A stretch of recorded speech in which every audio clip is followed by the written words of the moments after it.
প্রিয় শিক্ষার্থীরা, তোমরা এখন দেখছো রিমিডিয়াল অনলাইন ক্লাস। চ্যানেলের পক্ষ থেকে আমার প্রত্যেক ভিউয়ার্সকে আন্তরিক প্রীতি ও শুভেচ্ছা। আজকে আমি উচ্চ মাধ্যমিক দর্শনের ভেনচিত্র থেকে একটা গুরুত্বপূর্ণ ক্লাস দিতে চলেছি তোমাদেরকে। 2021-এ যে অধ্যায়টি তোমাদের দর্শন থেকে বাদ পড়েনি এবং যেখান থেকে গুরুত্বপূর্ণ যে বিষয়গুলো আলোচিত হবে সেগুলোই ভালো করে দেখবে। তার কারণ আমি সেগুলোকে আলোচনা করব যেগুলো 2021-এ তোমাদের আসছেই। খুব ভালোভাবে জানো যে ভেন ডায়াগ্রাম অর্থাৎ ভেনচিত্র তোমাদের সিলেবাস থেকে বাদ দেওয়া হয়নি। অতএব ভেনচিত্রের উপর থেকে বেশ কিছু প্রশ্ন হবে। এমন নয় যে তোমাদের 80 নাম্বার থেকে কম প্রশ্ন হবে। প্রশ্ন কিন্তু 80 নাম্বারের হবে। 20 নাম্বারের প্রজেক্ট অলরেডি প্রত্যেকটা স্কুল প্রজেক্ট নিতে শুরু করেছে কাউন্সিলের নির্দেশ অনুযায়ী। সেই কারণে 100 নাম্বার যদি টোটাল পরীক্ষা হয় প্রজেক্ট নিয়ে, অর্থাৎ 80 নাম্বার রিটেন টেস্ট আর 20 নাম্বার প্র্যাকটিক্যাল টেস্ট, এই দুটো পরীক্ষার মধ্যে 80 নাম্বার কোশ্চেন হলে আর 4টি অধ্যায় যদি বাদ চলে যায় তাহলে তোমাদের টোটাল 12টা অধ্যায় থেকে 4টি বাদ গেলে মোট 8টি অধ্যায়। 8টি অধ্যায় থেকে 80 নাম্বারের কোশ্চেন হলে বুঝতে পারছো প্রত্যেকটা অধ্যায় থেকে যেগুলো আছে বর্তমানে তাদের থেকে কিন্তু কোশ্চেনের সংখ্যা অনেকটাই বেড়ে যাবে। তাই যথেষ্ট গুরুত্ব দিয়ে না পড়লে তুমি কিন্তু সবগুলো পারবে না। ভেনচিত্রের উপর তুমি কেমনভাবে পড়বে? ভেনচিত্র উপর যদি পুঙ্খানুপুঙ্খ জ্ঞান তোমার না থাকে তাহলে তুমি যদি এখান থেকে 500টা শর্ট করে যাও তাহলেও তুমি কমন হিসাবে পাবে কি না এটা কিন্তু বলা আমার পক্ষে কোনো সম্ভব নয়, বলতে পারবো না। কিন্তু এটা বলতে পারবো তুমি যদি নিখুঁতভাবে ভেনচিত্র কি জিনিসটি শিখতে পারো তাহলে 500 কেন 5000 কোশ্চেন যদি এখান থেকে করা হয় তাহলে তুমি একটাও ছেড়ে আসবে না। তাহলে ভেনচিত্র কি? যখন অ্যারিস্টটলের বচনগুলিকে জজবুল বলীয় সমীকরণে প্রকাশ করলেন এবং সেই সমীকরণকে জন ভেন যখন চিত্রের আকারে প্রকাশ করলেন তখন তাকে বলা হয়েছে ভেনচিত্র। এই ভেনচিত্র জানতে গেলে শ্রেণী জানতে হবে। শ্রেণী কি? সমজাতীয় সদস্যদের নিয়ে গঠিত একটি দলকে বা গোষ্ঠীকে বলা হয় শ্রেণী। এই শ্রেণী কয় প্রকার? শ্রেণী 2 প্রকার। একটা শূন্যগর্ভ শ্রেণী আর একটা হচ্ছে অশূন্য শ্রেণী। শূন্যগর্ভ শ্রেণী কি? যে শ্রেণীতে অন্তত পক্ষে একজনও সদস্য নেই তাকে বলা হয় শূন্যগর্ভ শ্রেণী। এই শূন্যগর্ভ শ্রেণীর মধ্যে পড়ছে কোন কোন বচন দুটি? এ বচন আর এই বচন। কান খুলে শুনে রাখবে প্রত্যেকটা কথা কি। এ বচন আর এই বচন পড়ছে শূন্যগর্ভ শ্রেণীর মধ্যে। এবার অশূন্য শ্রেণীর মধ্যে কারা পড়ছে? আই বচন আর বচন। অশূন্য শ্রেণী কাকে বলে? যে শ্রেণীতে অন্তত পক্ষে একজন সদস্যের উল্লেখ পাওয়া যায় বা আছে এমন ধরা হয় তখন তাকে বলা হয় সাত্ত্বিক শ্রেণী, সাত্ত্বিক ব্যঞ্জনধর্মী শ্রেণী বা অশূন্য শ্রেণী, যেটা হচ্ছে আই আর ও বচন। এবার এই বচনগুলিকে এ ই আই ও বচনগুলিকে আমরা কিভাবে সমীকরণ দিয়ে ভেনচিত্র করব আমি সেটা তোমাদেরকে দেখাচ্ছি। তোমার ধারাবাহিকভাবে প্রত্যেকটি ভেনচিত্রের ক্লাসকে লক্ষ্য করবে, দেখবে এখানে বিন্দু মাত্র আর কিছু শেখার থাকবে না ক্লাসগুলিকে ফলো করার পরে। আর আশা করব ততটুকু ক্ষমতা আমার আছে, ঈশ্বর আমাকে ততটুকু ক্ষমতা দিয়েছেন যে আমি সেটুকু ক্লিয়ার করতে পারবো। দেখো প্রথমে আমি একটি বচন নিচে অ্যারিস্টটল প্রদত্ত সকল কবি হন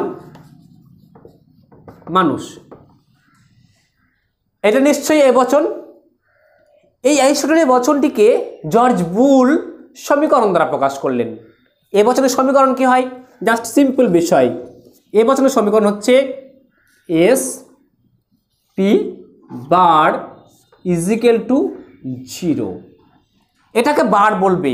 কোনো সাবজেক্ট অ্যান্ড প্রেডিকেটের ওপরে যদি কোনো ড্যাশ চিহ্ন থাকে সরলরেখার মতো তাহলে তাকে বলা হয় বার। এবার এ বচনের সমীকরণ বুলীয় সমীকরণ কি হলো? S P bar equal not equal to না, ইজিক্যাল টু 0।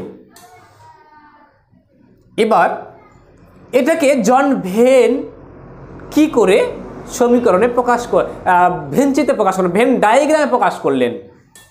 এখানে দেখো এস একটা পি একটা, দুটো সিম্বল আছে। তাহলে দুটো সিম্বলের জন্য বা দুটি পদের জন্য আমাকে দুটি ভেন ডায়াগ্রাম, দুখানা বৃত্ত নিতে হবে। কীরকম ভাবে? একদম পাশাপাশি, বাস। একটা বৃত্ত, প্রথম বৃত্তটার নাম হচ্ছে এস, দ্বিতীয়টা বৃত্তের নাম হচ্ছে পি। এটা কি আছে? পি বার। শুধু বৃত্ত করলেই হবে না, ভেনচিত্রের নিয়ম হচ্ছে আমরা যটা পদ পাবো তার জন্য তটা সার্কেল নিলাম বা বৃত্ত নিলাম। বৃত্তটাকে স্কোয়ারিভূত করতে হবে, অর্থাৎ চতুষ্কোণের মধ্যে আবদ্ধ করতে হবে। এটা ভেনচিত্রের একটা নিয়ম। যদি আমরা একে চতুষ্কোণের মধ্যে আবদ্ধ না করে লিমিটেড প্লেসের মধ্যে না রাখি, তাহলে ভেনচিত্রের নাম্বার কেটে নেওয়া হবে, এমনকি নাম্বার সম্পূর্ণভাবে নাও দেওয়া হতে পারে। তো এটাকে আমি কি করব? স্কোয়ারের মধ্যে রাখবো। বেশ, এবার আমি কি করব? S P bar equal to 0 ভেনচিত্র বা কিভাবে প্রতিকায়িত করব? এবচন আর ইবচন একটু আগেই বললাম, যেটা হচ্ছে শূন্য গর্ভ শ্রেণী, আর আইবচন আর ওবচন সদস্য যুক্ত শ্রেণী। পি বার মানে অলরেডি পি এ নিষেধ, পি এ কেউ নেই, এস ফাঁকা আছে। এবার এবচন আর ইবচনের ক্ষেত্রে এটাকে আমাকে কি করতে হবে? যেটা ফাঁকা আছে সেই অংশটা এবচন আর ইবচন হলে টোটালটাকে ছায়াবৃত্ত করে ঘিরে দিতে হবে।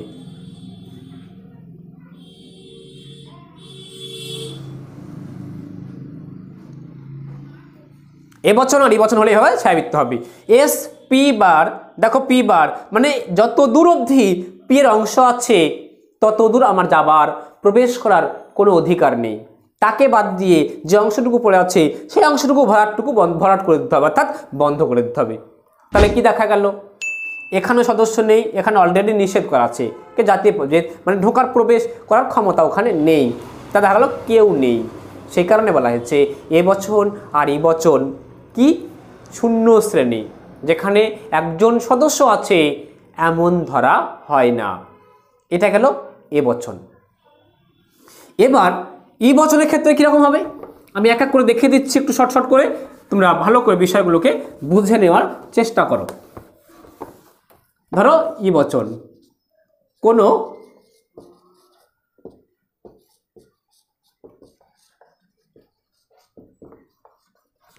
বিড়াল নয় বাঘ।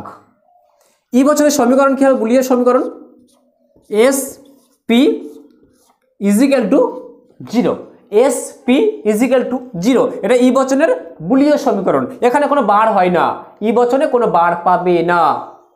তাহলে আমার এটাকে ভেনচিত্র কীরকম হবে? এস পি এর জন্য দোকানা আমি চিত্র নেব, স্কোয়ারভূত করলাম এস পি। এবার এই এস পি দেখো কোথাও বার নেই, তাহলে কোন ঘরটাকে ছায়াবৃত্ত করব? সেই ঘরটাকে ছায়াবৃত্ত করব যে ঘরে এস এর আর পি এর সমান সমান অংশ আছে। ধরো আমি এটাকে করি, এই ঘরে কিন্তু পি এর অংশ নেই। আমি যে এই ঘরটাকে করি, এই ঘরে দেখো এস এর অংশ নেই। যদি এই ঘরটাকে করি, দেখো এস আর পি সমান সমানভাবে এই ঘরে অংশ আছে, অর্থাৎ আমাকে এস পি হিসাবে এই মাঝের ঘরটিকে বেছে নিতে হবে। আশা করছি খুব ভালোভাবে বুঝতে পেরেছ। এবচন ইবচন মানেই আমাকে ঠিক এইভাবে করতে হবে, আর ইবচনের সমীকরণ আমাকে এইভাবেই করতে হবে।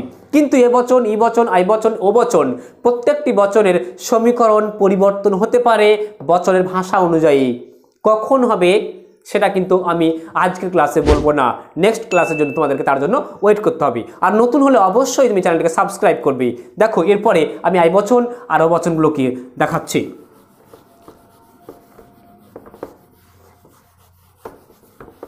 দেখো আইবচন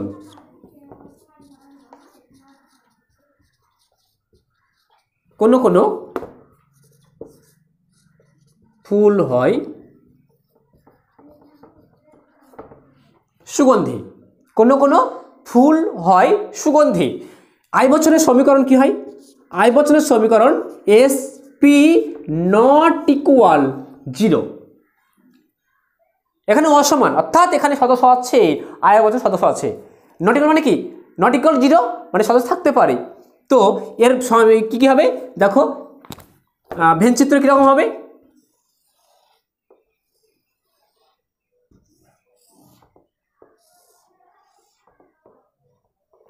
এসপি এসপি। তো এসপি আই বচন আর ও বচনের ক্ষেত্রে কিন্তু ছায়াবৃত্ত হবে না, এখানে ক্রস মার্কস বসবে। এসপি অর্থাৎ এসপি নট ইকুয়াল 0, যে ঘরে এস এর আর পি এর সমান সমান অংশ আছে। একটু আগে এই বচনের ক্ষেত্রে বললাম এই ঘরে করতে পারবো না, কারণ এই ঘরে পি এর অংশ নেই। এই ঘরে করতে পারবো না, কারণ এই ঘরে এস এর অংশ নেই।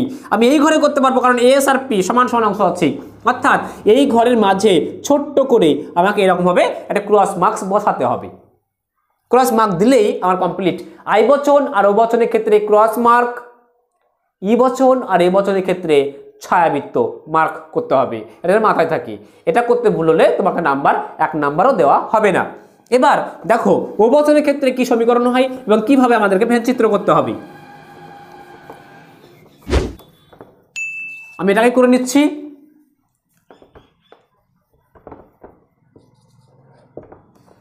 কোনো কোনো ফুল নয় সুগন্ধি। ও বচনের সমীকরণ কি করব, S P bar not equal to 0। সমীকরণ মানে ভেনচিত্র কি করব, ভেনচিত্র করব। দেখো কিরকম ভাবে করছে আমি,